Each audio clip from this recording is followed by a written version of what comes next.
Olá a todos, sou Marcela Rocha, economista-chefe da Claritas, e hoje estamos aqui para falar a respeito do cenário de fevereiro. Hoje estou acompanhada do nosso gestor de multimercados, Damon Carvalho, nosso gestor dos fundos de ações, Eduardo Moraes, e do nosso head de análise, Paulo Frade. Hoje falaremos a respeito do cenário de fevereiro e dos resultados e rentabilidade dos fundos ao longo do último mês.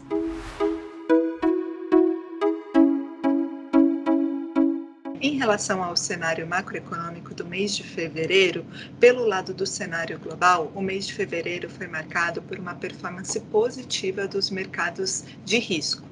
Depois do mês de janeiro de pausa, em mês de fevereiro a gente observou uma alta das bolsas globais, devido ao otimismo em relação ao crescimento global e principalmente ao processo de vacinação.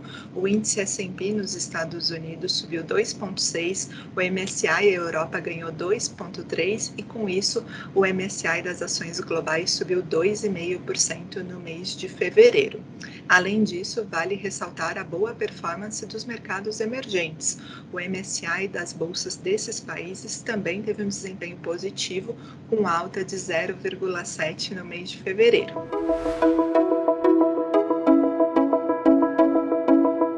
Sobre a pandemia, no mês de novembro, os desempenhos foram favoráveis.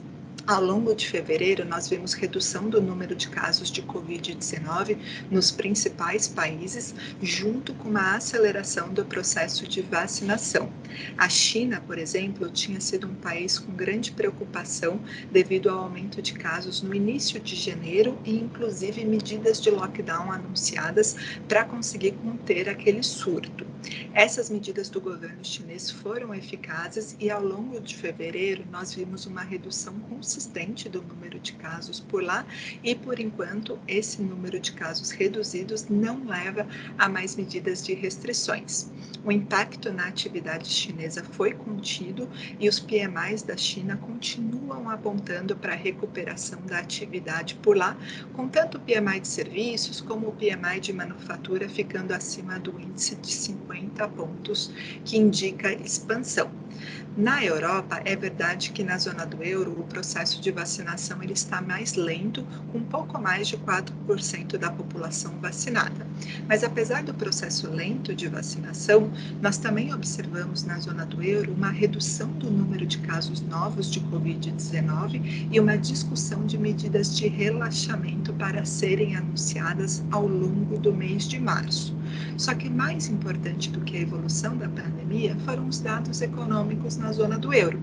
A despeito das medidas de lockdown, nós vimos em fevereiro uma economia resiliente. Em fevereiro, o PMI manufatura, por exemplo, da zona do euro, subiu mais de 3 pontos, alcançando 57,9, o que indica a expansão da atividade industrial e uma indústria beneficiada pelas exportações globais e pelo cenário otimista.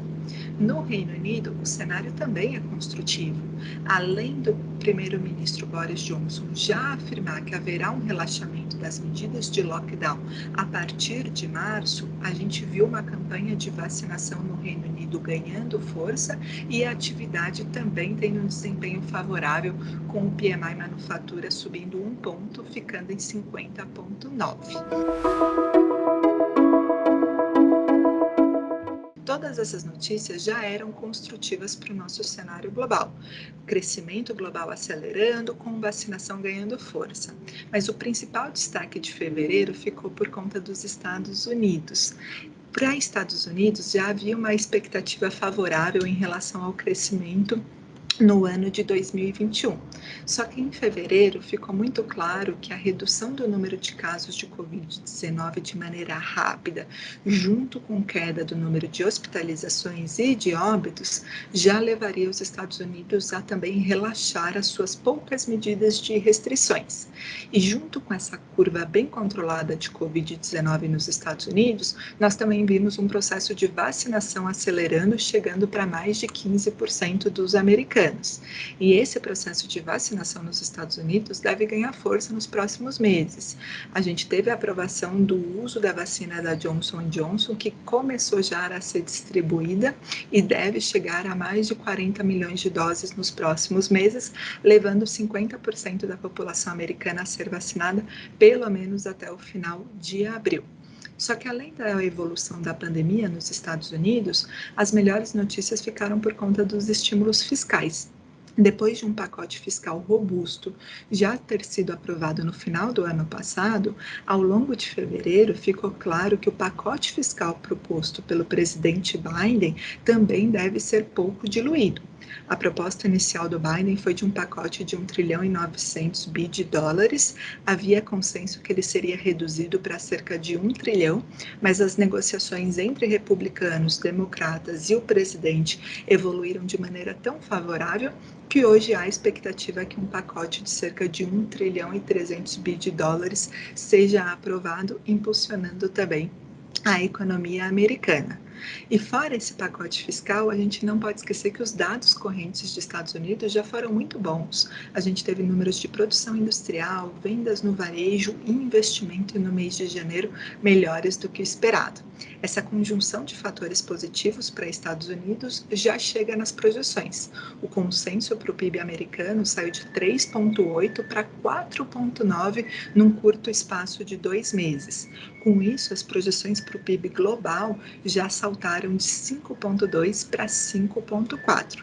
Esses números confirmam o nosso cenário positivo para a atividade global e também impulsionam os preços de commodities. Ao longo do mês de fevereiro, nós tivemos uma alta de 18% do preço de petróleo, o preço do cobre disparou 15% e o minério de ferro subiu 6%, ultrapassando a marca de 165 dólares a tonelada.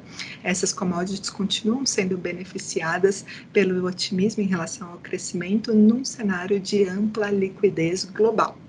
Mas qual que foi a novidade no cenário internacional do mês de fevereiro?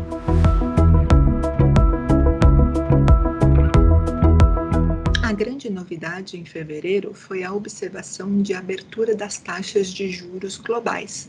No mês de fevereiro, a Treasury de 10 anos dos Estados Unidos abriu mais de 30 bips, chegando a 1,41. Só que essa alta não ficou restrita aos Estados Unidos. As taxas de juros no Reino Unido, na Nova Zelândia, Austrália, Canadá e até mesmo na Alemanha também tiveram forte elevação. Esse movimento de taxa de juros, ele por hora não é visto com preocupação pelo Fed. Ao longo do mês de fevereiro, tanto o presidente do Fed, o Powell, como vários membros do Banco Central americano continuaram sinalizando que essa elevação dos juros, ela simplesmente reflete essa confiança na retomada econômica e na expectativa positiva para o crescimento tanto de Estados Unidos como o cenário global. Na nossa opinião, a gente concorda com o Fed de que enquanto a elevação da taxa de juros for acompanhada de perspectiva favorável para crescimento, essa elevação não deve ser um fator negativo para os preços dos ativos e principalmente para o crescimento global. Só que a gente tem que acompanhar o movimento dessas taxas de juros, porque caso essas taxas continuem disparando de maneira rápida e principalmente elas sejam acompanhadas de aumento de juros reais nos Estados Unidos, nós podemos ter um aperto de condições financeiras, aumento de volatilidade e principalmente maior seletividade entre os ativos ao buscarmos proteção a um eventual cenário de inflação mais pressionada e redução dos estímulos globais. Por hora, esse não é o nosso cenário, mas nós chamamos a atenção para um cenário muito otimista de crescimento, liquidez, commodities, podendo trazer maior volatilidade para taxas de juros.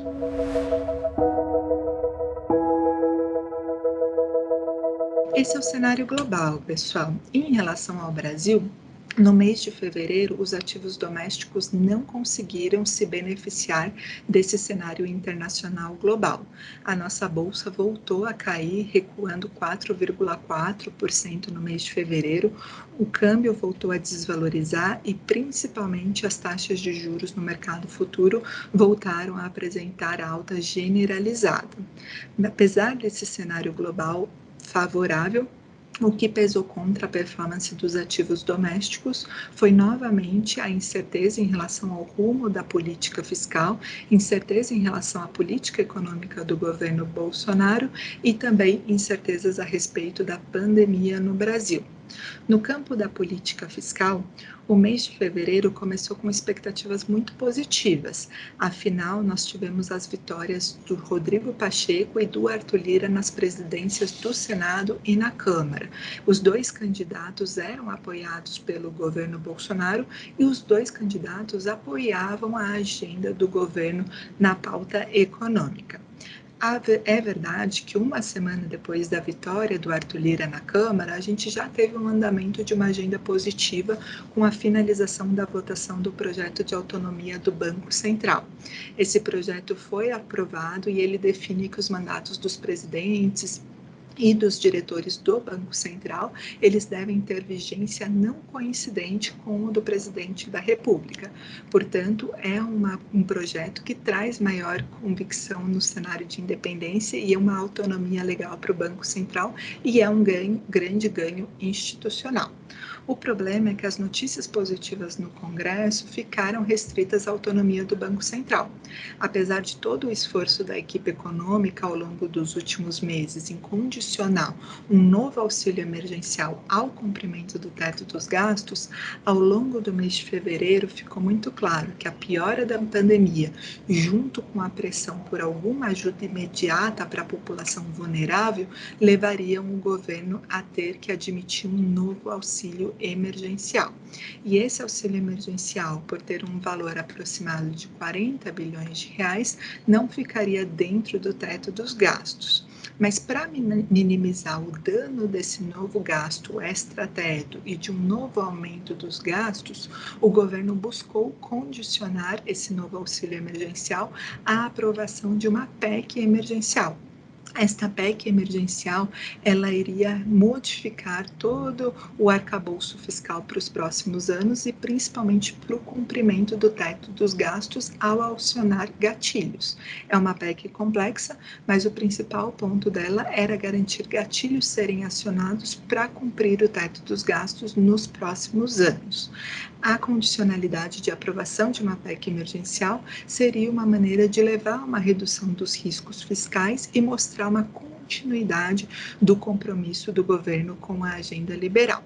No entanto, ainda existem incertezas se essas contrapartidas do governo serão aprovadas. A PEC emergencial ainda está à discussão no Senado e ainda não há clareza se essa PEC emergencial pode ser fatiada, pode ser diluída e, principalmente, se o auxílio emergencial pode ter um gasto superior às projeções do governo de cerca de 40 bilhões de reais. Essas contrapartidas são fundamentais para manter a responsabilidade fiscal e principalmente para mostrar que a agenda do governo não sofreu alterações. Só que não bastassem essas preocupações em relação à aprovação dessa PEC emergencial e sobre o auxílio fora do teto do gasto, numa situação já complicada em termos fiscais, as ações do presidente Bolsonaro ao longo do mês de fevereiro também trouxeram dúvidas a respeito da condução da política econômica. Depois da Petrobras anunciar mais uma rodada de reajuste dos preços de combustíveis, o Bolsonaro disse não estar satisfeito com a falta de transparência da empresa e demitiu o presidente Roberto Castelo Branco, substituindo ele pelo general Silvio Luna. Essa mudança na Petrobras trouxe incertezas a respeito da política econômica adotada pelo governo e sim, principalmente, poderia ocorrer interferências na política de reajustes da Petrobras.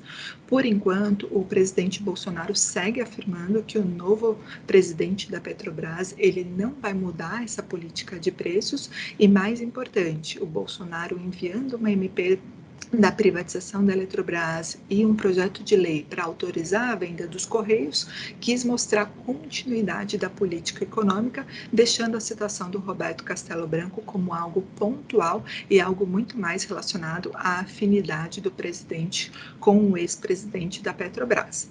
Mas apesar desses gestos do Bolsonaro, nós ainda estamos num campo de incerteza a respeito da política de reajustes da Petrobras e principalmente incertezas se essa mudança pode significar um governo também mudando a política econômica e se voltando para políticas mais populistas. Portanto, são dois riscos no cenário: risco de não contrapartidas e riscos de mudança na política econômica. Na nossa opinião, esses riscos já têm consequências negativas para o cenário econômico. A primeira consequência negativa são as estimativas para crescimento. É verdade que os últimos dados de crescimento do Brasil foram melhores do que o esperado. O PIB do quarto trimestre cresceu 3,2% e o PIB do ano passado recuou somente 4,10%, um número bem melhor do que as estimativas iniciais depois da pandemia do Covid-19. E é verdade também que as informações de janeiro e de fevereiro ainda não apontam para uma desaceleração abrupta da atividade. Nós ainda vemos uma resiliência do setor industrial, ainda vemos aumento das vendas de carros e ainda temos aumento da carga de energia e do fluxo de veículos pesados. Só que apesar dessas boas notícias com o PIB atual, as expectativas para o crescimento nos próximos meses, elas seguem nebulosas. A gente ainda tem um processo de vacinação lento no Brasil, com somente 4% da população vacinada, e nós ainda temos uma baixa oferta de doses de vacina para conseguir acelerar esse processo e evitar medidas de restrições. E essa dinâmica da vacinação preocupa no momento em que a gente tem aumento de casos, aumento de óbitos e novas medidas de restrições sendo adotadas em grande parte dos estados brasileiros. Na nossa opinião, essas medidas já devem levar a um recuo do setor de serviços a partir de março e devem impactar negativamente tanto o comércio como a indústria nos próximos meses. Só que não bastasse a pandemia, a gente acredita que toda essa incerteza fiscal, aperto de condições financeiras, maior volatilidade e questionamentos sobre a agenda econômica do governo também podem levar a uma piora da confiança e, consequentemente, do investimento, trazendo uma piora para o crescimento a partir do segundo trimestre.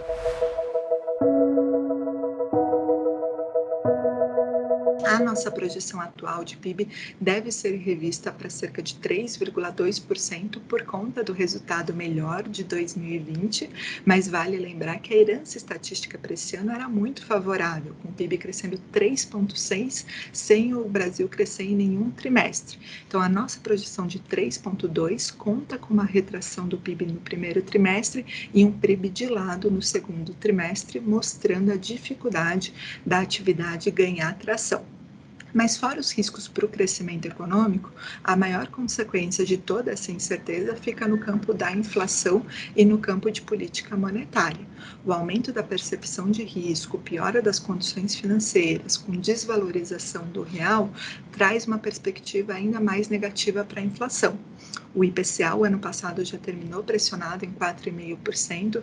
O começo desse ano já teve uma alta dos IGPs, acelerando para mais de 28% no ano contra ano. E a gente vê aumento de preços de commodities junto com o câmbio desvalorizado, pressionando o IPCA até junho, ficando em mais de 6%. Só que além dessa inflação ficar num patamar desconfortável, nós acreditamos que sem gordura para a inflação esse ano ficar abaixo da meta, isso exige uma resposta mais rápida de política monetária. A inflação já era desconfortável, mas com questionamentos sobre política econômica e política fiscal, há um risco de perda de credibilidade e de desancoragem de expectativas caso não haja uma rápida reação do Banco Central. O Banco Central já tinha endurecido o seu discurso nas últimas reuniões, mas agora a gente espera que ele inicie o ciclo de aperto monetário na reunião de março, elevando a Selic para 2,5%. O final do ciclo, nós ainda esperamos que seja de uma alta para 4,5% da Selic. Esse aumento da taxa Selic ainda leva a taxa de juros para um patamar inferior ao neutro e um patamar bem inferior à média histórica do Brasil. Mas os riscos são ainda de uma inflação mais pressionada e de uma taxa de juros poder subir mais. Caso não haja aprovação de uma PEC emergencial com contrapartidas, caso haja novas tentativas de furar o teto dos gastos, ou caso haja sinais de que o governo não está alinhado com a agenda econômica atual, nós podemos ter mais desvalorização cambial, aperto de condições financeiras e piora das expectativas de inflação. Esse foi o nosso cenário macroeconômico do mês de fevereiro, e para comentar a respeito dos fundos multimercados durante esse mês tão desafiador, eu convido Damon Carvalho, nosso gestor de multimercados. Por favor, Damon.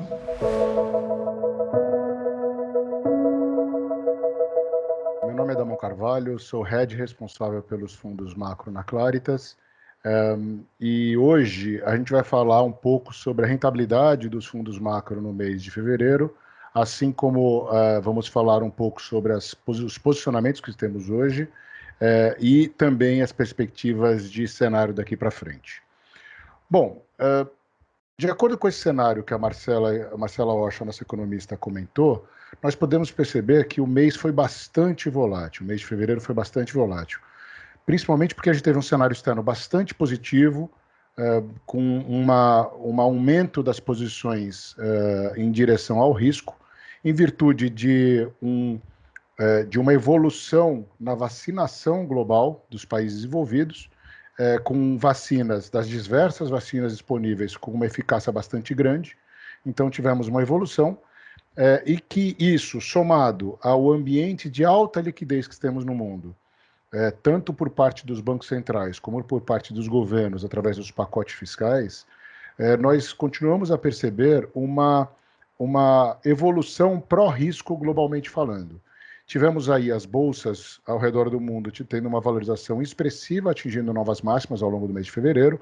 Tivemos as commodities globais também tendo um cenário bastante positivo para todas as commodities, para o minério, para o cobre, para todos os minérios globais, de uma certa forma, para o petróleo, que atingiu níveis que fazia bastante tempo que a gente não via, com níveis ao redor de $60 o barril. E tivemos um cenário externo bastante propício, principalmente em virtude do pacote fiscal do presidente Joe Biden sendo aprovado, pouco diluído, que nem a Marcela comentou, e dessa forma tendo uma revisão do crescimento global bastante importante ao longo do mês de fevereiro.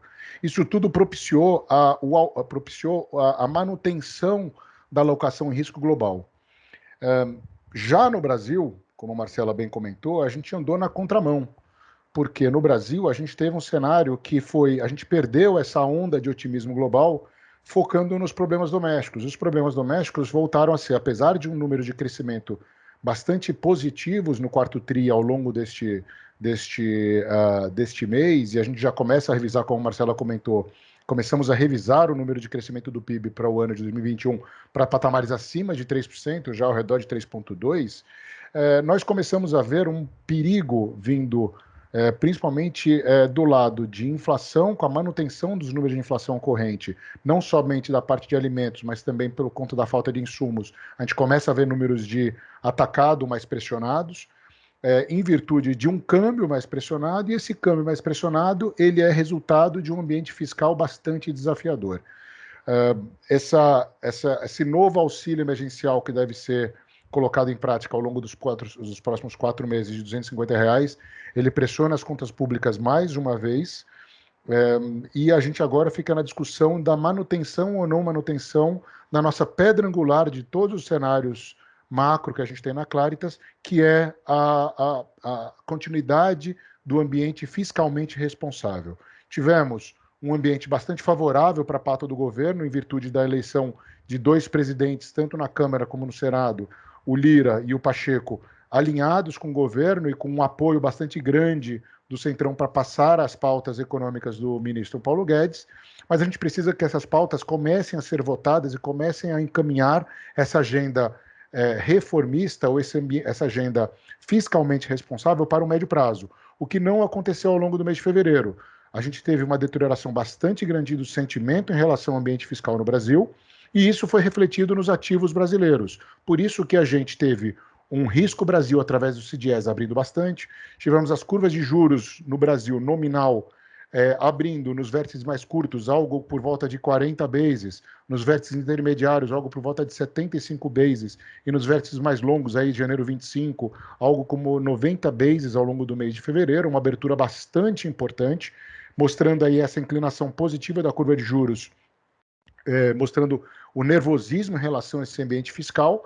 Tivemos as inflações implícitas também subindo sobremaneira, chegando a atingir ao longo do mês de fevereiro patamares ao redor de 4,30 a 4,40 para os próximos 4 a 5 anos, um número que a gente não via há bastante tempo, e o nosso câmbio desvalorizou no mês de fevereiro, ainda relativamente pouco, mas foi algo por volta de 1,5%, entre 1% e 1,20%, fechou o mês a 5,53%, a nossa Bolsa de Valores desvalorizou mais de 4%, quase 4,5% no mês passado, na contramão das bolsas globais. O S&P valorizou quase 2,5% no mês passado.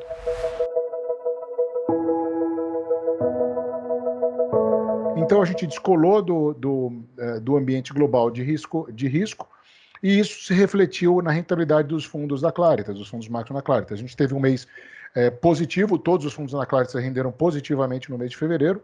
A gente estava muito bem posicionado ao longo do mês de fevereiro, tendo um retorno bastante importante. Só que a partir do momento que a gente teve o evento da demissão do presidente da Petrobras e a preocupação do mercado financeiro com uma guinada política ou com um nervosismo em relação à condução da política de preços de uma estatal tão importante, de uma empresa de capital misto, mas tão importante com o controle do governo, isso gerou um nervosismo no mercado financeiro e todos os ativos de risco no Brasil sofreram bastante. A bolsa acelerou a queda, o dólar acelerou a alta e as curvas de juros também pioraram bastante. No mês passado, a gente teve, como eu falei, todos os fundos rendendo positivamente. Tivemos o Claritas Inflação Institucional rendendo aí algo como 112% do seu benchmark no período de 12 meses. A gente teve o Claritas Institucional rendendo algo como 7 vezes abaixo do CDI ainda no mês, mas rendendo positivamente. O Claritas Red rendendo 116% do CDI no mês passado. E a gente teve um destaque, mais uma vez, para o nosso fundo Claritas Total Return. Claritas Total Return, no mês passado, rendeu 474% do CDI, rendendo 0,50 acima do CDI no mês passado, com 0,64 de retorno. E neste mês a gente completa 3 anos de vida nesse fundo.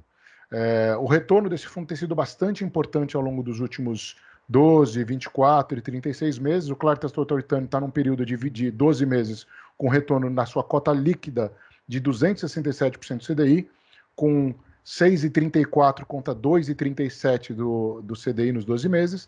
Temos um retorno no 24 meses de 250 do CDI na sua cota líquida, com 20,21 contra um CDI de 8,09, ou seja, está falando aí mais de 12% de retorno líquido excedente no período de 24 meses, e num retorno de 36 meses, ou seja, desde o início do fundo, a gente tem um retorno líquido da sua cota de 202% do CDI, com um retorno de 30,21 contra o CDI de 14,99, desde o início do fundo.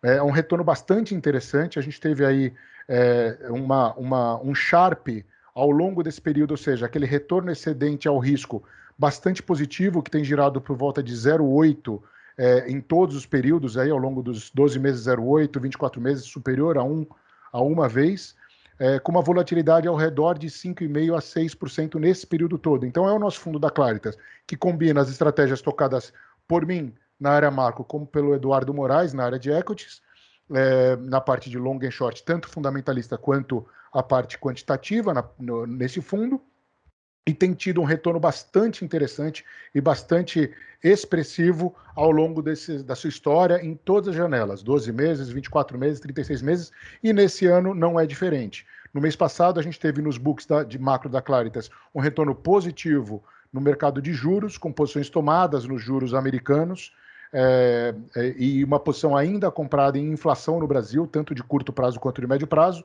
Tivemos um retorno no book de juros positivo no mês de fevereiro. Tivemos um retorno neutro, ligeiramente negativo no book de moedas. A gente tinha alguns trades long, moedas emergentes, short, algumas moedas desenvolvidas, no caso do dólar americano, e isso a gente teve um pequeno prejuízo no mês de fevereiro, que já encerramos essa posição, inclusive no caso do real. É o grande responsável pela gente ter esse detrator de performance no ano de 2021 nos fundos macro aqui na Claritas.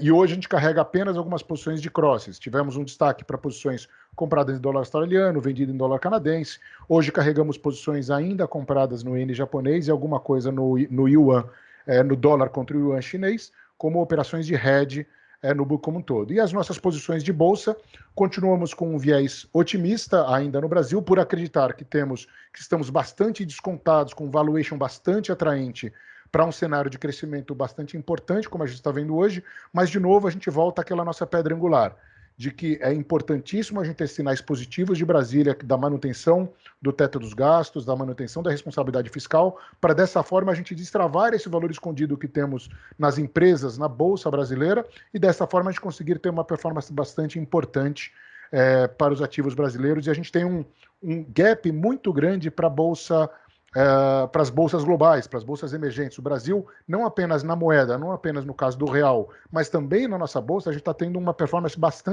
muito insatisfatória em relação às bolsas globais. Então a gente continua a ver que o ambiente externo é favorável e a gente ainda tem uma atratividade pelo valuation. Bastamos a ter um ambiente mais calmo vindo de Brasília.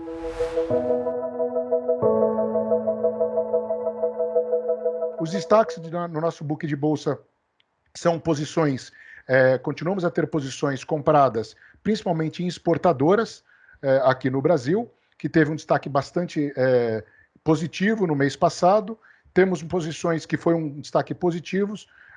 No caso de Petrobras, nós conseguimos realizar as posições de Petrobras, grande parte das posições de Petrobras, ao redor de R$29 a R$30, o que nos possibilitou ter um retorno ainda satisfatório no mês passado. O nosso book de bolsa no mês passado foi positivo no book direcional, mas foi negativo no nosso book de stock picking, sendo um book ao todo neutralizado em todos os fundos macro, mas no caso do Total Return, que é o que eu estou comentando, tivemos um retorno bastante satisfatório, muito positivo no book long and short, tocado pelo Eduardo Moraes, tanto no book long and short fundamentalista, quanto no book long and short quantitativo. Bom, é isso que eu tinha para comentar com vocês, pessoal. Eu deixo a minha área macro, a área econômica à disposição aí para futuros questionamentos. E eu gostaria de passar a palavra agora, chamar o Eduardo Moraes, meu colega aqui na renda variável na Claritas, para esmiuçar e detalhar um pouco mais sobre o ambiente e setores que tanto nos beneficiaram no mês passado nos fundos da Claritas.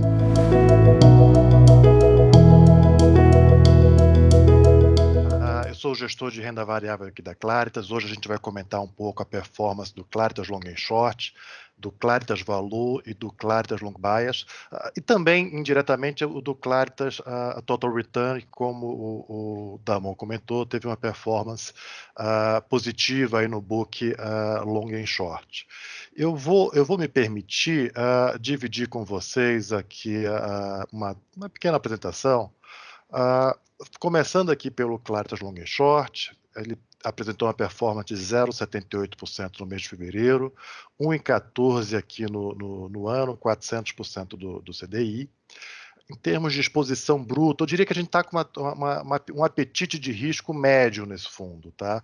Muito em função de toda a dinâmica doméstica que a Marcela e o Damon tão bem explicaram. Estamos falando aqui de um fundo na virada do mês com 8,24% de exposição líquida e 48% de exposição bruta ajustada. Falando um pouco aqui dos destaques de resultado no mês de fevereiro. A principal estratégia foi a ação direcional. Tá? Vamos, pelo segundo mês consecutivo, segundo mês que ela está na carteira. Inclusive, hoje eu trouxe o Paulo Frade, nosso chefe de análise, que a gente vai comentar com um pouco mais de profundidade o caso da Vamos. Tá? Então, destaques positivos: Vamos, Suzano, Simpac, a holding que controla a Vamos, BTG Pactual e São Martinho. No book aqui direcional, o CPFL foi um destaque negativo. Aqui nos pares, então tivemos grandes destaques, pequenas contribuições positivas, que somaram 15 basis points. Ação long contra o índice, exportadoras, Vale, Gerdau e JBS foram os principais destaques. Negativo foi aqui a Petrobras. A gente vai falar com um pouco mais de detalhes da dinâmica aqui da Petrobras, o que é que a gente está entendendo em relação à empresa. No book short, tivemos a contribuição positiva 7 basis points no short em Ambev, Banco do Brasil, BB Seguridade. Eneva foi uma contribuição negativa, já encerramos no começo do mês. Tá? Falando um pouco aqui do Claritas Valor, ele apresentou uma performance negativa de 1,57 no mês contra o IBX, que caiu 3,45. No ano, 3,19 negativo contra 6,38 negativo do IBX, negativo, mas gerando alfa em relação ao seu benchmark. Principais destaques, Vale, Suzano, BTG Pactual, Simpar, Vamos. Destaques negativos, Petrobras, Via Varejo, Sul América B3 e Notre Dame Intermédica. Falando um pouquinho aqui do Claritas Long Bias, ele apresenta uma performance negativa de 1,22 no mês, no ano 2,67. Aqui um pouco a carteira, mas olhando aqui a composição do resultado por book no Claritas Long Bias, podemos citar a ação long, que basicamente é a carteira que vem do Claritas Valor, com uma contribuição negativa de 3,30. A ação short contribuiu positivamente, assim como pares e opções. Tá? Então, os outros 3 books contribuindo positivamente aqui para o Claritas Long Bias. O fundo terminou o mês com 86%, com 99% de exposição líquida e uma exposição bruta de 125%. Falando um pouco aqui das teses de investimento, e aqui juntando um pouco o cenário tão bem explicado aqui pela Marcela e pelo Damon. Tá? A gente está vivenciando hoje no Brasil, na minha opinião, uma grande divergência com o cenário para a Bolsa sob a ótica top-down e com a ótica bottom-up. Sob a ótica top-down, a gente tem um cenário positivo internacional, tá? Mas o cenário doméstico, de fato, deteriorou. Você tem o advento aqui da segunda onda de Covid, implicando em uma série de lockdowns, implicando em um custo que vai ter que ser arcado pelo governo. Então, uma pressão no fiscal, que precisamos entender se vai ser bem endereçada, por mais que tenha que passar por cima do teto dos gastos, mas a gente tem que entender quais são as compensações, como a Marcela bem explicou. Tá? Tem toda essa dinâmica, e para complementar todo esse ruído do Bolsonaro em relação à intervenção na Petrobras, depois no Banco do Brasil, antes até no Banco do Brasil, e inclusive no setor elétrico. Tá? Então, é um ambiente de negócios que deteriorou. Você teve a situação onde você tirou o PIS e COFINS do diesel e, como compensação, você joga mais imposto para o setor financeiro. Pouca previsibilidade, isso termina contaminando o ambiente de negócios. O presidente decide quem vai pagar mais imposto sem muita análise técnica. Tá? Então, se resolverem tirar o PIS/COFINS da gasolina, quem vai pagar esse imposto? Então, você fica no ambiente, de fato, pior. Tá? Agora, olhando bottom-up, olhando empresa por empresa, a gente está muito animado. Tem muita coisa interessante na Bolsa. Tá? A gente vai comentar de alguns casos, mas eu gostaria de citar, em particular, um tema de investimento, que é o tema das exportadoras, porque esse tema das exportadoras, no final das contas, na minha opinião, ele concilia o bottom-up positivo com o top-down. As exportadoras, elas estão mais linkadas com o cenário global, de retomada das atividades. Em geral, a gente está falando aqui de commodities, tá? De retomada das atividades, do crescimento global, com uma retomada dos preços das commodities, e funciona também como um hedge, caso o fiscal não ande a contento, não ande como a gente está imaginando. Tá? Portanto, esse tema das exportadoras, inclusive, ao longo do mês de fevereiro, nós aumentamos um pouco. E aí já vou entrar um pouco na questão da Petrobras. Tá? A Petrobras aqui no Claritas Valor, tudo que eu estou falando aqui desse sistema de investimento, gente, pode entender, a gente está falando aqui da carteira do valor, mas pode entender que isso está replicado também, as mesmas teses no long and short e no long bias. Tá? Então, aqui na Petrobras, a gente tinha uma posição antes do evento relativamente pequena, estamos falando no valor alguma coisa como 4,5%, 5%, no long and short alguma coisa como 0,80%, 0,90%. Tá? Qual que é a nossa visão do acontecido? Obviamente não foi positivo, acho que o tiro saiu pela culatra, o impacto que isso teve no dólar mais do que compensou, inclusive a queda do preço do diesel. Tá? Então, no final das contas, você teve um efeito negativo para o preço dos combustíveis no mercado doméstico. Agora, a gente entende que toda a governança que foi criada dentro da Petrobras após o evento Petrolão, de certa forma, blindam um pouco a empresa. Tá? Hoje, os CPFs, se você tomar alguma decisão de importar, por exemplo, com margem negativa, o seu CPF está a risco. Você tem toda uma política de paridade que você tem que seguir, senão a diretoria tem que responder por isso. Você tem um processo, um termo de ajuste de conduta no CAD, onde a empresa se comprometeu a vender as refinarias.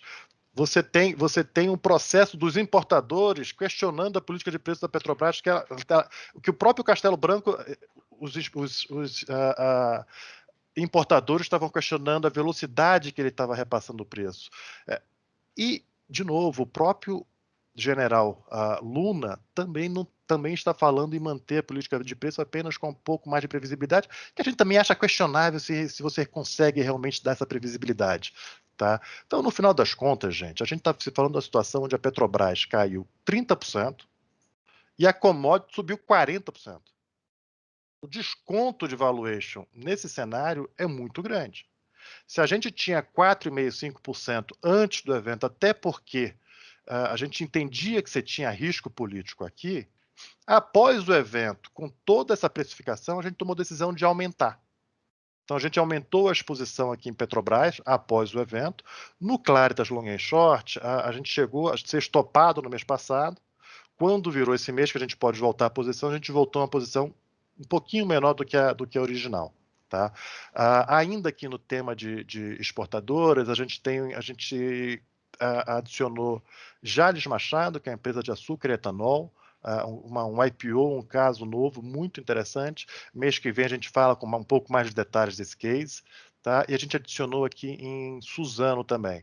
Então, hoje, a gente, em tema exportador, a gente está falando de aproximadamente 36%, quase 37% da carteira. Tá? E eu queria só dividir com vocês um pouco da tese das exportadoras. Parte da tese ela vem do dólar.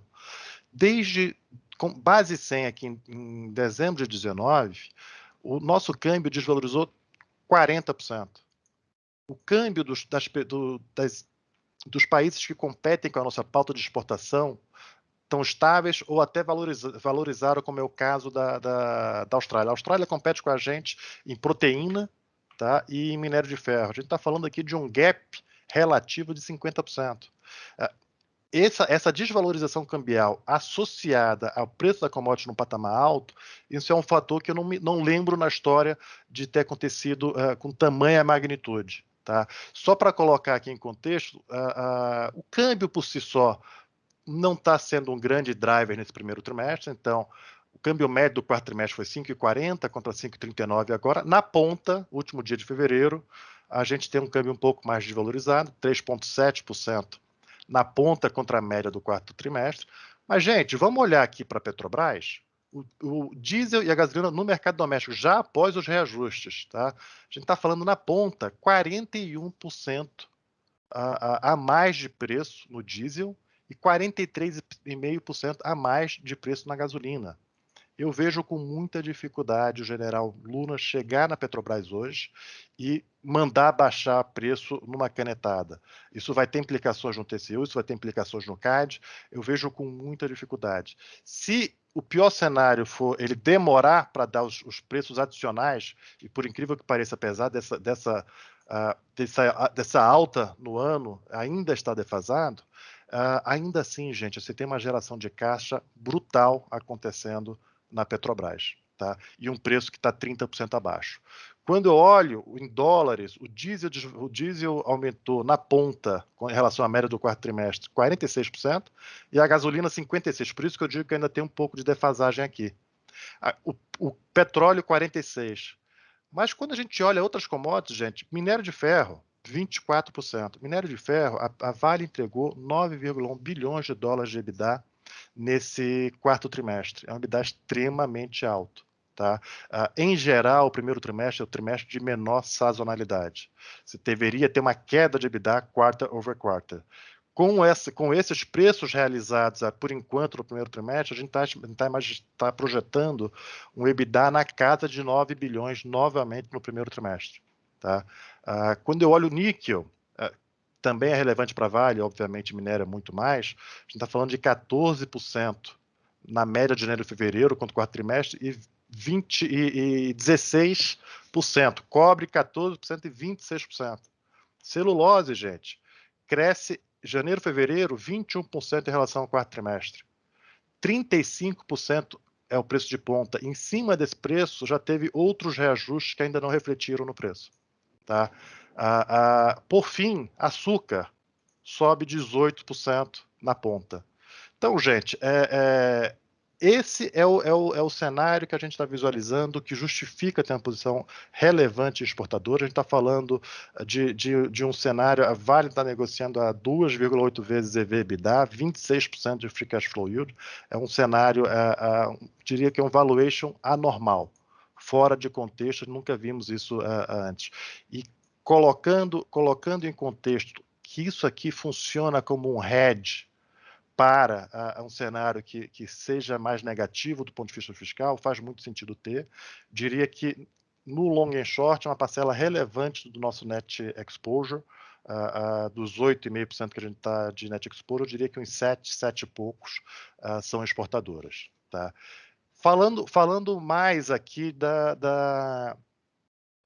dessa questão de intervenção do Bolsonaro. O Bolsonaro me solta que o preço da energia elétrica também está muito caro. Vamos colocar o dedo na energia elétrica. Todo o setor caiu 15% a 20%. A gente está falando... Não foi só isso, tem a questão dos juros americanos, a questão dos juros domésticos também que atrapalha, tá? Mas eu diria que a questão do risco regulatório que aumentou, vejo pouca possibilidade de você ter uma ruptura regulatória. O arcabouço institucional do setor elétrico é muito sólido. Tá? A gente já achava que a CPFL estava extremamente barata, com uma taxa interna de retorno entre 10% e 11%. Hoje nós estamos vendo alguma coisa entre 12,5% de taxa interna de retorno real, acima do IPCA. Tá? É algo extremamente interessante. Mas não é só CPFL. Se você for procurar na Equatorial, na Energisa, na Neoenergia, você vai encontrar, talvez não 12,5%, mas 10%, 11% de taxa de retorno, que é muito relevante. Tá? Então, é isso que eu digo. Você tem uma dinâmica aqui entre o cenário top-down, que te manda ficar cauteloso, e o cenário bottom-up, quando você está vendo uma enormidade de oportunidades aqui no mercado doméstico. E é isso que eu tinha para dividir com vocês. Estamos à disposição. Qualquer esclarecimento, qualquer dúvida adicional, por favor, entre em contato. Muito obrigado.